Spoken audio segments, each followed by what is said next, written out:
The Minister of Health last week ended a one-week trip on providing free treatment, including eye surgeries, laboratory tests, child health assessments, mental health checks, cervical cancer screening, health education, among other things, to residents of Bomth and other, surrounding communities. Now, this morning, to talk more about this, we've been joined by Dr. Jalikatu Mustafa, who is Deputy Minister of Health too. And we're expected to be joined by Dr. Yebukagbo. Now, she is a medical superintendent, hospital on wheels. Good morning, Dr. Mustafa. It's a pleasure having you. Good morning. Thank you. Today we've got the opportunity to zoom in on your skills as a medical doctor. The last time you were here on the Safe Motherhood Bill, which rose up some agitations. I hope I'm just massaging the floor this morning. Oh, it's fine. All right. Well, welcome. Thank you. So, have you been doing this often? What's the interval of these your interventions? So I think, I hope most viewers are familiar with the work I used to do even before being minister. In 2019, I was appointed as the National Eye Care Manager, which basically is a role. It's sort of the eye health coordinator role that coordinates all eye health activities in the country. So when I took over this post, of course, I quickly realized at the time we had 3 ophthalmologists for the whole country, and which meant most eye health, at least specialist services like surgery and other things, were only available in Freetown. We had some trained eye health nurses who were in the district, but not even in all the districts. And we had 4 centers providing just cataract surgery in Makeni, Kenemabo, and Freetown. But none of these centers could provide any other form of eye surgery like glaucoma surgery or other things. So as part of part of the reform, I would say, that we brought to the eye health program was to say, how do we take these services to the rest of the country? Because only people in Freetown could access these services. Most people, when you find them in their locations, they will not be able to even afford transportation to come to Freetown, or even the logistics. Because, for example, to move somebody who's blind from Kailan all the way to Freetown, it means they have to come with a caregiver who has to stop everything else they're doing, come with them, be in the hospital 1 week, 2 weeks before they can go back. So that was the one of the major reforms we instilled in the eye health program, was to take eye health outreaches out there. So we started a mobile eye health outreach that's from 2019 went on successfully. I think we went to everywhere in Sierra Leone apart from Bont Island. And this became so successful, it became a model for the ministry to think about how to take health services in general to the rest of Sierra Leone. And that's how the hospital on wheels, or the mobile bus outreach, even started. So I'm very proud to say that eye health started this, but now it's gone to the rest of the country.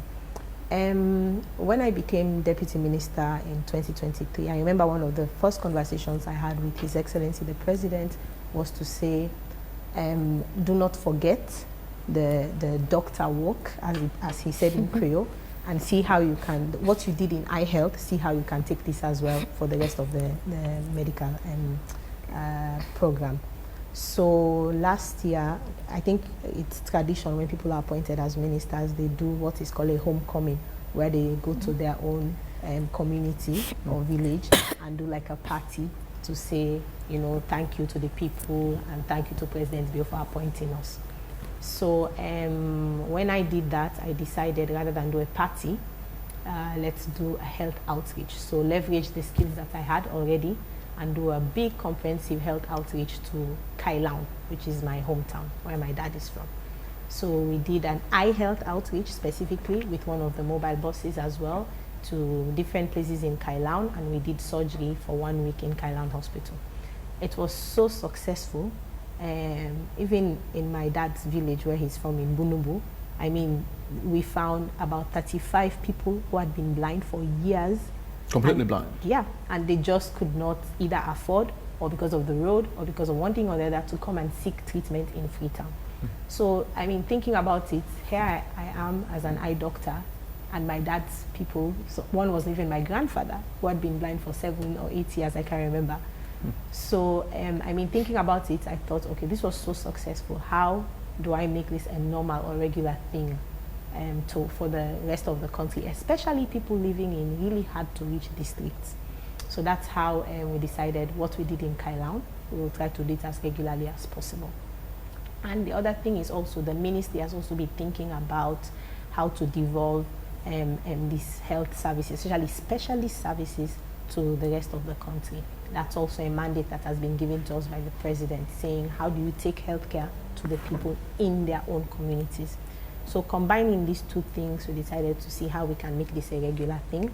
The Hospital on Wheels project, and hopefully the MS will join us at some point, was doing tremendous work.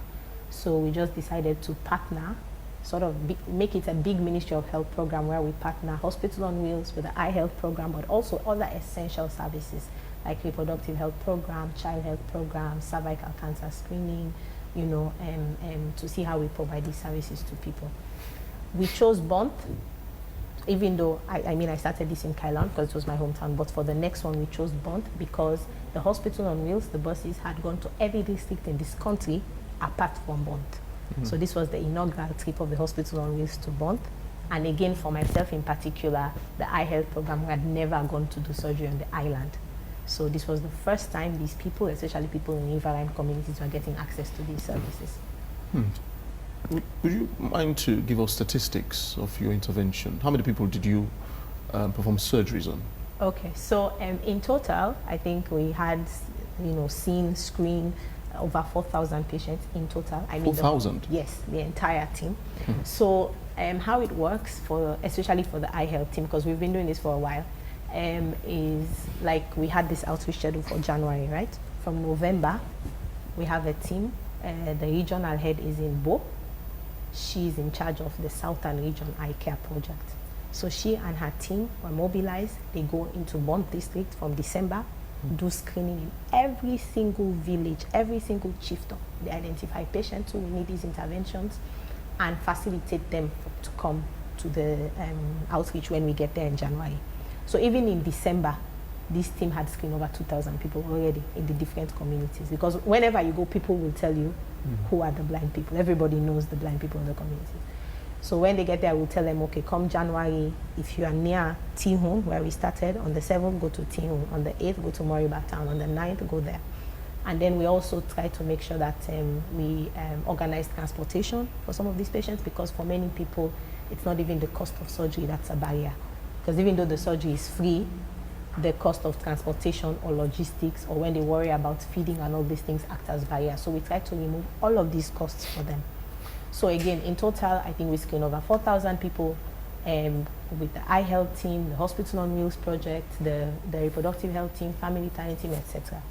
Now for the services in particular, for eye health, we did 78 surgeries in 3 days. So when I say 78 surgeries, I mean 78 sight restoring surgeries, as we like to call them.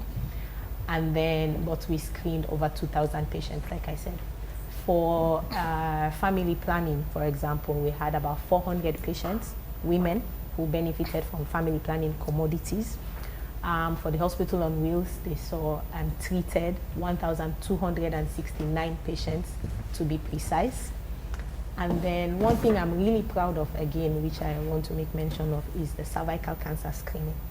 So cervical cancer is, I think, forgive me if I get the statistics wrong, but I think it's number 2 killer for women for cancer. So breast cancer is number 1, cervical cancer, which is and the sad thing about cervical cancer is it's preventable with a simple either vaccination, but also even when it's detected early with simple treatment, the women do not have to die. So the ministry has been working on cervical cancer screening and prevention across the country. Bont District has never ever had any episode of cervical cancer screening for the women. This was the first time. Okay. So in this week, we screened 256 patients, and 33 were identified who already had early stages of cervical cancer, and they received treatment. This is automatically 33 lives saved, because without that treatment, they would have progressed to cervical cancer and would have died. Okay. So these are some of the things, and also from this outreach, based on the when we go somewhere and we see the need, we also think about long-term plans. So now a cervical cancer screening unit is being established in Matu Hospital so that these services will continue. Okay, so we've been joined in the studio by Dr. Yebu Kabo, who's the Medical Superintendent, Hospital on Wheels. Good morning and welcome. Good morning, thank you. Well, we're still with the Minister. Madam Minister, I must commend your efforts. And I don't know if you've noticed you're glowing and you're smiling as you talk. It shows you actually enjoy the work that you've done and actually taking this, and you've mentioned it's not the first time, but actually taking it outside Freetown. It's a really commendable initiative, I must say. So also, what were the major or primary health concerns that came out during this initiative? Okay, so for the Hospital on Wheels area, if you don't mind, I'll ask Dr. Yebu to answer that part because she knows the figures very well. But for the eye health and the other areas, for eye health particularly, what came out was cataract, glaucoma, and even found some patients with what we call tumors or growth around the eye who needed surgery. And these are all different kinds of blindnesses? Yes. You mean? Okay. So the thing about cataract is it's more common. The simple surgery, you can your sight. The thing about glaucoma is once you're blind, you're blind. So it's very critical for you to be identified early and to get the care that you need. For the reproductive health conditions, we had many women who turned up because they needed contraceptives. They didn't have easy access to this, but also some came for just family planning information. Others came for screening and treatment of sexually transmitted infections, including HIV. And cervical cancer, like I've mentioned, many women benefited from screening and treatment of cervical cancer. We also had nutritional assessments for children. We had catch-up immunizations for children who had missed routine vaccines. We had counseling and mental health screening for patients in these communities. And then just even, health education on good hygienic practices, on good nutritional practices. And we identified people, many people luckily got the treatment that they needed at the source there. A few people had really high specialized cases that needed some other interventions, and we referred them to, the most appropriate facilities. We even had a few who were still following up to see how they can get access to these services, for example, from Connaught Hospital or from Mercy Ships, as the case may be. Okay, over to you, Dr. Yebu. Please bring us up to speed. What were some of the primary health concerns, during this initiative, especially for the last 1 week? Yeah, thank you so much, and thank you, Honorable Minister. With your permission, I can go ahead. And so, first of all, I want to just use this very quick opportunity to thank the President for being by my bedside when I was involved in a major accident, and thank the leadership of the ministry, including my mentor here, for them being so supportive. I'm glad that I'm here today and talking to you guys. Well, sorry, I just wanted to ask what happened to your neck, Okay, no, I really don't want to make this about me, but very quickly, we were going to provide an emergency medical services to the people of Matujo, and then I was involved in a major accident. Sorry. Yeah, motor vehicle accident, but I'm glad I'm alive. Yeah. But that's very important. But anyway, so what happened is that like Minister said, Matu, it was actually our first time there at the Hospitals on Wheels. We've been to 14 of 16 districts, and this is our first time going to Bond. And we've partnered with our Honorable Minister here once in Moemba, and this time we make it big and bold. And so what we find is actually something that mirrors what we've seen in the other districts, except for very few. So very quickly, the way we report this data is based on life stages. The life stages model is what we use now in the ministry to manage our patients and report the data accordingly. So let's say 0 to 5. What cases are we seeing 0 to 5? Across all age groups, malaria continues to be a big problem. A big problem. Malaria continues to be a problem. But now, because of the season, what we're seeing also is common cold, whereby the child will present with runny nose, cough, sometimes difficulty breathing. But these things, mostly, they are virus. Specifically, rhinoviruses cause these things. part of the big problem that we find around this time is that people tend to take antibiotics. They go to the hospital, say, I want the cold medicine, me can get cold. So if I may, let me just use this opportunity very quickly. Cold, most of the time a virus. So please, let's don't take the kids, let's don't give them antibiotics for common cold. If the child has any problem, let's take them to the hospital. Please, please, please. Common cold it can be just simple virus, but what happens is that sometimes when they have this virus infection, it causes stasis, the mucus stocked, and so then that predisposes the risk for bacteria, then it becomes even worse and it can kill. So please, let's take this very seriously. It can also result in pneumonia, which is another thing that we see in this age group. So we see a lot of cases of malaria. In addition, we see in common cold, and then we see upper and lower respiratory tract infection. So we also see something called otitis media. That is important. So it's basically an infection of the middle ear. Majority of the health centers don't have an otoscope to look in the ear, but we do have in the hospitals on wheels. And so we're able to make this diagnosis. The reason why this is important, a child comes with a fever, majority of the time they will give the parents, they will give the child anti-malaria. But what happens is that it can be ear infection, but it can also be urinary tract infection, which is another thing that we diagnose in the mobile clinic anyway. And with the child, like elderly, they don't present with the pain, like the pain with urination. For us adults, when we have the urinary tract infection, we will come with like a pain. Like when you want to urinate, you will feel pain. But for them, they don't have the pain. So at the very minimum, when the child presents with fever, let's at least make sure we check in the ear and also just screen them for urinary tract infection, because it may very well be the case, especially by the age of 2 to 5. The reason being because they hold the pee. And when they hold the pee, it creates stasis, and then the risk for bacterial infection. When they just started potty train, so what happened? They hold the pee because they're also playing. They have to play. So they would rather play than go pee. And so let's just take that into consideration. But so this otitis media is very important because we actually identify 2 kids with learning disability. But then it may very well be because of this ear infection, because I consult with Dr. Cabinet, my team consulted with Dr. Cabinet. What happened is that when you have the ear infection, it can affect hearing. So these kids go, they have learning problem, where the learning problem is because they were having problem hearing in the first place. And so I'm so glad, thank you, Dr. Cabinet. I just have to give a shout out to him, who actually helped us. And he's seen 2 kids for us before, now he's doing the same thing for these kids. They can put a tube inside which will drain the fluid, and it will help this child to hear better, which will also promote learning. The point is, without the hospitals on wheels at this time, it will be kids that will go on with learning disabilities, and that will gravely affect them.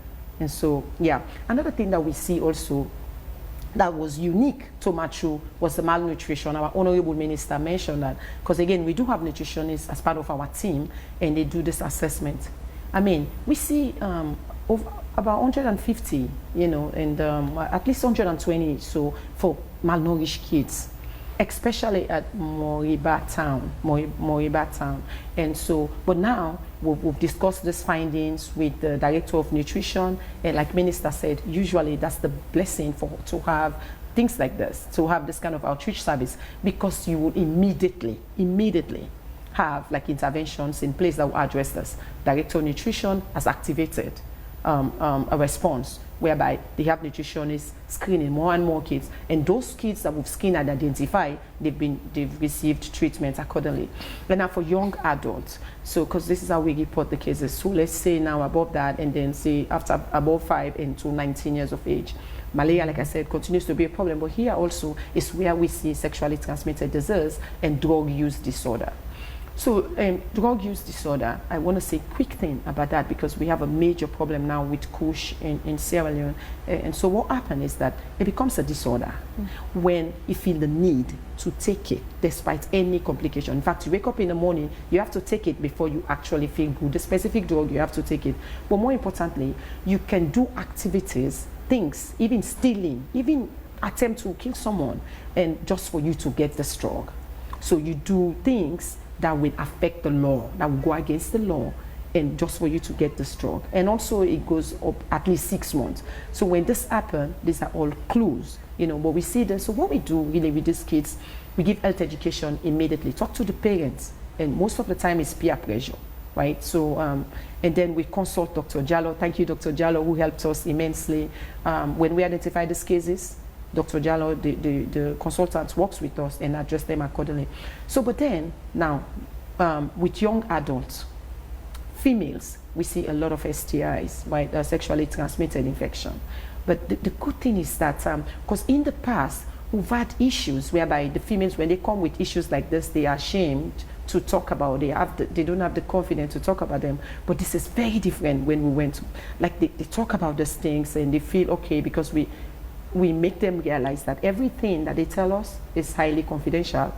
And like a lot of them came out. The good thing that we see with the mobile health clinic, when young adults come to get free health care, that's when we can educate them on all these things that they are at risk of, like cervical cancer. So we offer them immediately, but they come for something else, and then we educate them and offer them this kind of thing. So we give out a lot of contraception as well. Some of them come with menstrual irregularities, which we provide health educations as well. And then to the elderly. So for female, the male in the young adult group, hypertension continues to be a big problem up to even as they age, even as seniors, 65. That is a problem. So please, let me take this opportunity, our young men. First of all, I want to recognize the fact that in Matru, unlike other places where we see disparities, we see very similar ratio of male and female coming, although there are still disparities, but the gap is not that high. So the male actually came out to utilize our services, and majority of them will make the diagnosis of high blood pressure, which, by the way, continues to take the lives of many young men. And these are our fathers, our husbands, our brothers. Their lives matter. So please, let's use this trend that we see in Matru. Guys, an ordinary headache is not ordinary headache until doctor says it's ordinary headache. So please, when you have a headache, which is the very common symptoms, that we see, sometimes it's difficulty breathing, sometimes it's abdominal pain, especially when the pressure has gone that high. By the way, sometimes it's just eye pain. The eye became red, and the Honorable Minister will speak to that. And so what we do, please, let's go to the hospital. High blood pressure should not kill because it's preventable, like Honorable Minister is saying here. These are preventable things, things that, actually when it's within our control. Already, just being male over the age of 45 puts you at risk of high blood pressure and also cardiovascular disease. But another thing again is that being African actually is a risk factor of high blood pressure. But these are the things we cannot change. We cannot change being African. We cannot change also being male over the age of 45 or being a female over the age of 55. But what we can change is the lifestyle, like the diet. So there's significant evidence that high sodium intake will increase the risk of high blood pressure. So that is within our control. Another thing again is weight loss, especially the weight around the abdominal gap. That is very important. That is what we're concerned about. It increases the risk of not only high blood pressure, but also type 2 diabetes, but more importantly also high cholesterol, because there's something we call metabolic syndrome, which is just a combination of high blood pressure, diabetes, and high cholesterol. Okay. Yeah. So, but elderly also is the same thing. We see high blood pressure. For the female menopause, I want to talk about that quickly. It's what happens when a woman doesn't see her period for 1 year, when we lost estrogen. That is when we have increased risk of heart disease. But sometimes it comes with just palpitations, restless, sleeplessness. It is a diagnosis. So let's recognize that as doctors, but also let's make sure we educate the patients then when the symptoms arise. And now you've also talked about all the screenings that you actually did and all the people you encountered.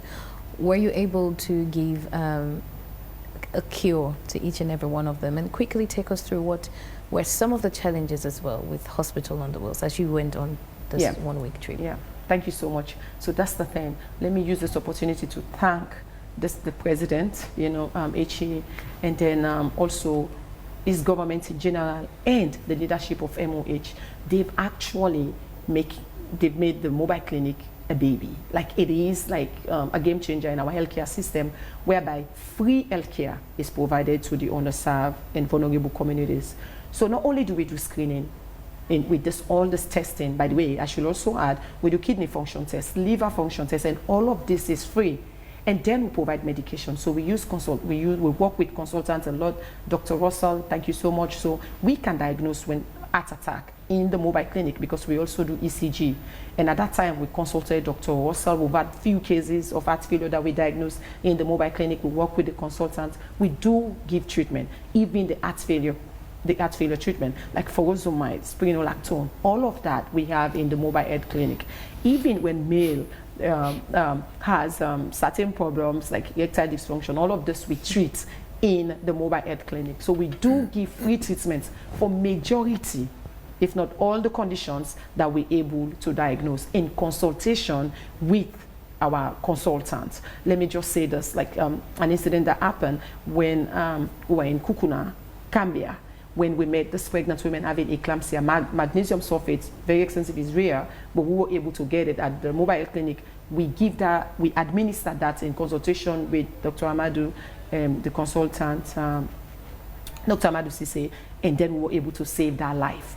So majority of the conditions that we diagnose, we're able to treat in consultation with our consultants. So we're grateful for that. One of the challenges, obviously, that we face is that everything in the mobile health clinic is free, but now the continuity of free health care. And so these patients that we refer, like Minister said, like few cases we have to refer. When we refer them, the challenges is that, say we refer patients to Connaught Hospital, for instance, the care doesn't continue to be free. We do the testing free. We give medications free. However, in these hospitals, they will now have to pay for testing. They also have to buy medications. And remember, our patient population that we see, they are the poorest among the poor, and majority of the time they barely afford their food, but more importantly, the transportation to even come for the services. So I'm pleading to the government and to whomever is watching us around the world for them to support this cause. Obviously, I know that the leadership of the ministry, they've pioneered this mobile health clinic, and they're working hard. They've seen the challenges. I remember a minister said to me, it makes such a difference when I actually get to see this. When we went to Moiba, she called me and said, Doctor, we have to stay one more day here because the demand is so high. The demand for the services outweigh the supply. We left Machu, they're begging us to come back because we could not. Thousands of people gathered. We're not able to see everybody. So the demand for the service is there. So many people, I know the initiative came about to make sure that every Sierra Leonean, regardless of where they are, regardless of the language they speak, has access to affordable, high-quality health care. This is why this program came about. And now we've identified the needs. Let's continue to sponsor it because our people really need it. We, this government and the ministry, have identified that, actually realized that healthcare is really, it's a right. It's a right. And every Sierra Leonean deserves the right to their healthcare. So please, as the demand is increasing, let's make sure we continue to sponsor this program. Because right now, funding is really difficult. But I want to thank the government, Honorable Minister Fantamadi, and all of the leadership of the Ministry of Finance. They don't joke with the mobile health clinic. So I thank them for that. So does our minister, this one sitting here, and Deputy One, Honorable Minister Charles Tennessee, Austin Demby, Honorable Minister Dr. Austin Demby, all of them, they're working so hard to make sure that they're able to continue to sponsor this. But the demand is way too high for the service. Thank you very much indeed. Dr. Mustafa, yes. Would I be correct to say eye diseases are becoming increasingly common these days? So I wouldn't say that. I think the difference now is we're diagnosing more. Mm-hmm. Okay, so again, when we came back, from studying 8-9 years ago, there was one ophthalmologist in the whole country. Mm-hmm. Okay, now, luckily, because of government investment and partners, we have 6, and we have even, I think, 5 or 6 more in training. Okay, we're also increasing ophthalmic nurses. We've recognized this as a specialty. They're training locally, and they're being incorporated into government payroll. We have ophthalmic clinical health officers, what we call OCHOs, who have also been trained. We have optometrists and optometry technicians who've been trained. So in the last 8 years, the eye health workforce has increased exponentially, and people are deployed all over the country. As a result, we have more diagnosis, and also secondly, a lot of eye health education, sensitization, advocacy has been going on in the past 5-6 years from the government, but also with support from key partners like Sight Savers, CBM. We've also been getting new partners on board because, I mean, like Dr. Ibu mentioned, with all of these services, funding and resources are a big limiting factor, but government cannot do everything. So one of the very first things we did was to make sure we nurtured partnerships, the existing ones, but also created new partnerships for people to support these services. That's how we were able to reach the entire country. So because of that, we're increasingly diagnosing many more conditions. We're treating many more conditions. 8 years ago, only cataract surgery was being done in the country. Now we're doing cataract surgery, glaucoma surgery, retinal surgery, corneal transplant surgery. I mean, these are things that are not even available in the sub-region. But Sierra Leone is doing this now because of investment, because of partnerships, and because of, I would say, leadership from the Ministry of Health. Prevention. Oh, go ahead. Just finish up. It's okay. I also wanted to quickly mention, because Dr. Ebu pointed out that, I think we also mentioned that when we see these patients, we treat them free at the site, but when we refer them, sometimes it's not always free. I just want to mention that this mobile outreach and the hospital on wheels is not an initiative that the ministry is doing in isolation. It's part of the broader initiative of the ministry to take healthcare as far as possible to the people and to provide universal health coverage. So some of the biggest obstacles to people seeking care, again, yes, is cost and access. We're working on increasing access, but also with cost, the ministry is looking at many other initiatives, including the health insurance scheme. So some of these, when they become fully in effect, would act as complementary services towards these outreach services, so that even when we refer people and they come to the health centers, they will be able to afford care.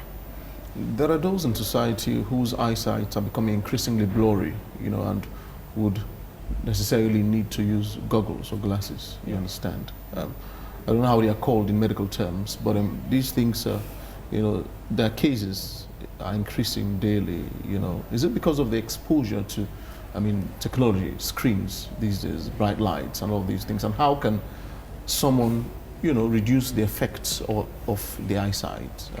So, there are countries, especially, we have studies that have been done in many countries, especially in Asia, where when children are small, because their eyes are still developing, if they spend a lot of time on screen and indoors, it affects or predisposes them to getting what we call refractive errors, when they need spectacles to see clearly. So yes, this is a thing that happens, but only in small children who are still developing. For adults, I'll say spending time indoors on screens will not necessarily give you bad eyesight, but it's bad eye health practice. Because, taking care of your eyes holistically involves what we call good eye health practices. So not spending too much time on screens without taking breaks.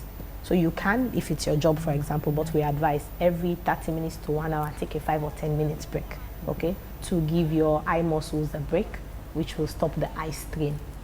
But also, there are many other things you could do which are not necessarily influenced by how much time you spend on screen. The first thing I'll say is ensure once a year you get your eyes checked in a facility, because with eye problems, many of them, when they're diagnosed early, we can treat them and prevent blindness. If they're diagnosed late, first of all, they would have caused blindness, and some of them cause irreversible blindness if they're not diagnosed early. So the most important thing I would say is for everybody, whether you're a child, adult, elderly, especially when you are age 30 and above, because these are when many of these conditions start manifesting, make sure every year, once a year, you get screened by an eye health professional. If you have any other problems, like hypertension, diabetes, some conditions which predispose you to even greater eye health problems, you should even do it every 6 months. So far, I am more regularly than every 1 year. Honorable Minister, with your permission, if I may. Please. Yeah, obviously these are areas, so I'm just going to speak to the medical part. So what happened is that, like Minister mentioned, this blurry vision can be because of underlying medical conditions. So that's very important. And what we are seeing, majority of the time for the patient population that we see, may I the arts, Then they go, when they have eye pain or any kind of blurry vision or whatever the symptoms may be, they just go and do self-medication. So the point is, we will encourage everybody, because the eye is a very, very, very important symptoms. Eye complaints, very important. It tells you that there's an underlying, most of the time, there's an underlying medical condition. So when they have this eye incidence and prevalence of hypertension and also diabetes, because it's this blurry vision in type 2 diabetic patients, most of the time is how they come. They just come with blurry vision. And so when we go ahead and check the blood sugar level, fasting and do HbA1c, we find out that in fact they do have type 2 diabetes. Minister is going to correct me on this one, but this is exactly the case. So for us though, I would advise, as a general practitioner, I would advise any eye complaint, like Minister said, go to the specialist for any eye complaint, because there may be more to it than just ordinary. Oh, my eye is paining me, let me just go get eye drop. And then what happens is that the condition will get worse. So primary prevention is what we're doing right now. Whatever is it, as soon as you started experiencing that, go see an eye specialist, because then they will do thorough exam, by the way. So that's just reminded me of something when Dr. Ibu was speaking. So again, first of all, for eyes, it is important not to even wait until you have a problem, okay? Because by most times it's too late. So do regular checkups. But if you do have a complaint, she's right. All diseases, anything you can think of, has a manifestation in the eye. So it might be anything else. And I just want to quickly mention one very other important thing. This practice of getting eye drops randomly and putting it in your eyes because you have a problem, you're probably creating more problems for yourself than you can. And lastly, especially because we're coming from Bond and rural settings, people have the practice of putting herbal medications in the eyes. That is the worst thing you can ever do, because most times it leads to irreversible blindness. So we have to stop these practices. Dr. Kagbo, in a few seconds, if you are to be emboldened in any way or be empowered with your hospital on wheels, what would you need? What would I need? Funding. Funding.